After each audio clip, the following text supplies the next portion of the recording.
নমস্কার। এশিয়া কাপে দল ঘোষণার পর থেকে ক্রিকেট মহলে চলছে জোর আলোচনা। প্রধান নির্বাচক অজিত গায়কর এবং অধিনায়ক সূর্যকুমার যাদব দল নিয়ে যে ইঙ্গিত দিয়েছেন তা থেকে বোঝা যাচ্ছে এশিয়া কাপের দলে কারা সুযোগ পেতে পারেন। আজ আমরা দলে থাকা ক্রিকেটারদের বিষয়ে আলোচনা করব। ভারতীয় ক্রিকেট দলের নির্বাচক এশিয়া কাপের জন্য 15 জনের দল ঘোষণা করে চমক দিয়েছেন। যশস্বী জয়সওয়াল এবং শ্রেয়স আইয়ার দলে জায়গা পায়নি, বরং নির্বাচকরা আস্থা রেখেছেন শুভমন গিল ও রিঙ্কু সিং এর উপর।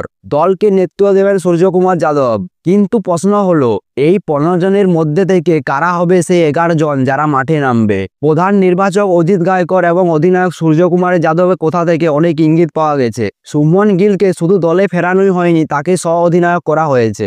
এই বিষয়ে গায়কর বলেন, শুভমন গিল আমাদের সব প্রত্যাশা ছাড়িয়ে গেছেন। টি-20 দলে নিয়মিত ছিল, মাঝে কতকগুলো টেস্ট সিরিজ তিনি খেলেননি, এখন তাকে আবার ফিরিয়ে আনা হয়েছে। সূর্যকুমার যাদব শুভমন গিলের সহ অধিনায়কত্ব নিয়ে বলেন, বিশ্বকাপের পর শুভমন গিলের সহ অধিনায়কত্ব ছিল, তাই সে ফিরে আসার পর তাকে আবার দায়িত্ব দেওয়া হয়েছে। ওপেনিং নিয়ে অবশ্য কিছু ধোঁয়াশা আছে।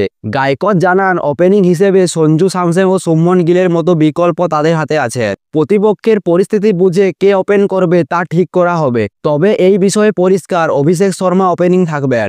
গায়করের কথায় মনে হচ্ছে, যদি সঞ্জু স্যামসন ওপেনিং করে তাহলে শুভমন গিল খেলবে 3 নম্বরে। সেই ক্ষেত্রে সূর্যকুমার যাদব ও তিলক বর্মা আরও নিচে নামবে। যদি শুভমন গিল ওপেন করেন তাহলে সঞ্জু স্যামসন মিডল অর্ডারে খেলতে পারেন। রিঙ্কু সিং ও জিতেশ শর্মার এই একাদশে সুযোগ পাওয়ার সম্ভাবনা খুব কম। গায়কর স্পষ্ট জানিয়েছেন, রিঙ্কুকে অতিরিক্ত ব্যাটসম্যান হিসেবে দলে নেওয়া হয়েছে।